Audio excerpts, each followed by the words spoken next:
Okay, so there's not many of these things about, so I thought I would make a little video just to maybe help anybody else out who's thinking about putting one of these coal boilers in.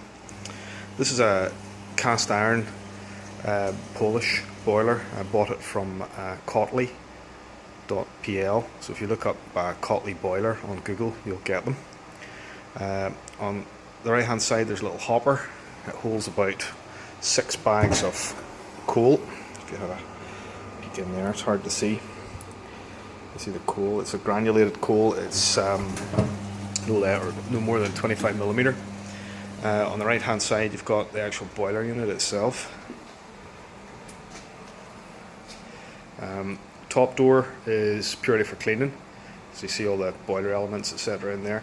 This little gadget here I sealed closed with some fire cement because it seemed to leak smoke a little bit. I'm not sure what it's for, but it doesn't really make any difference.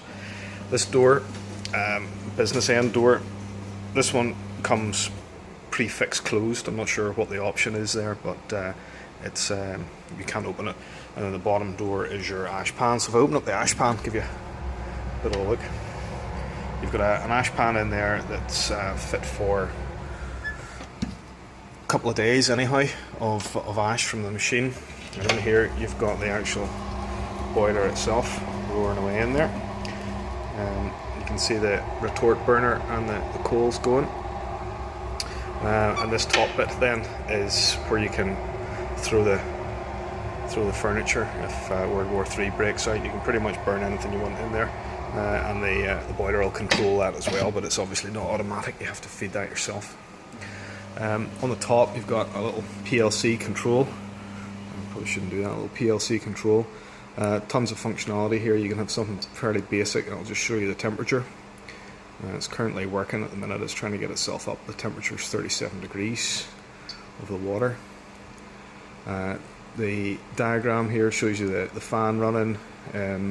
Tells you the inlet temperature and the outlet temperature. So the outlet temperature is the hot one, so it's 36.8 or so, 36.9, and the inlet temperature then is 27.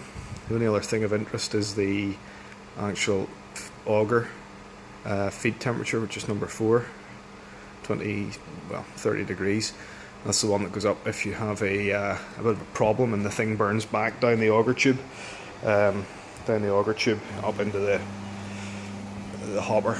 Obviously not a great situation.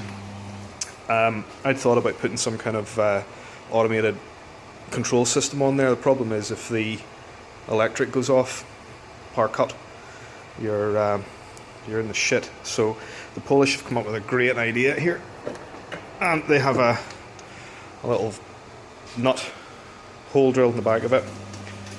Fill it with candle wax and screw it to a tube inside the hopper bin, and then you have, just behind the welding apron there, you have a hopper of water on the wall, and if the bin goes on fire, the wax melts and the water flies into the system, puts the fire out.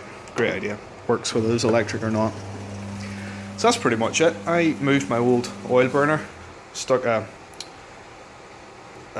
balanced flue out through the wall, put in a couple of valves so I can basically switch this off, switch these on. There's another valve down in there, switch that one on, switch that one on, and I have my coal boiler, or I switch those two off, switch those two on, and switch the boiler back on there, and I've got my system exactly the same with the oil burner.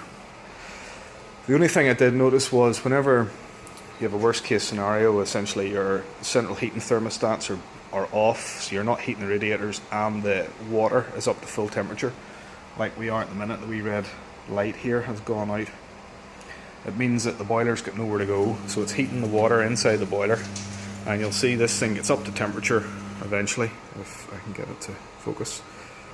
It gets up to temperature eventually here, and this thing will not focus at this close range. There we go.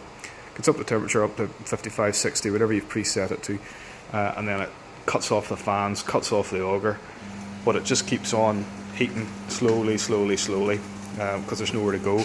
So I put in this extra bit up here so I can heat the roof space. Put a couple of double convector radiators up into the roof space.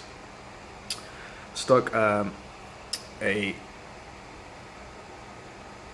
pipe thermostat on here, put a valve on here, put a pump on here, stuck a wee control box in, so essentially all that's happening is as soon as the pipe gets up to 70 degrees or whatever, it turns on the valve, turns on the pump, heats a couple of double convectors in the roof space, cools the boiler down, end of story. Or if you have a power cut, all you need to do is basically open this valve and you'll get a convection loop escape. Other than that, it's a pressurized system, everything else is bog standard, the controller's the same, dead easy. Seems to be fairly frugal, works all day, every day, no issues. The only thing is there's a bit of work involved in getting rid of the ash, stocking up the boiler, and that's it. A far better option than oil if you're prepared to get your hands dirty, for sure. It's a lot better priced, etc. So, hope that helps.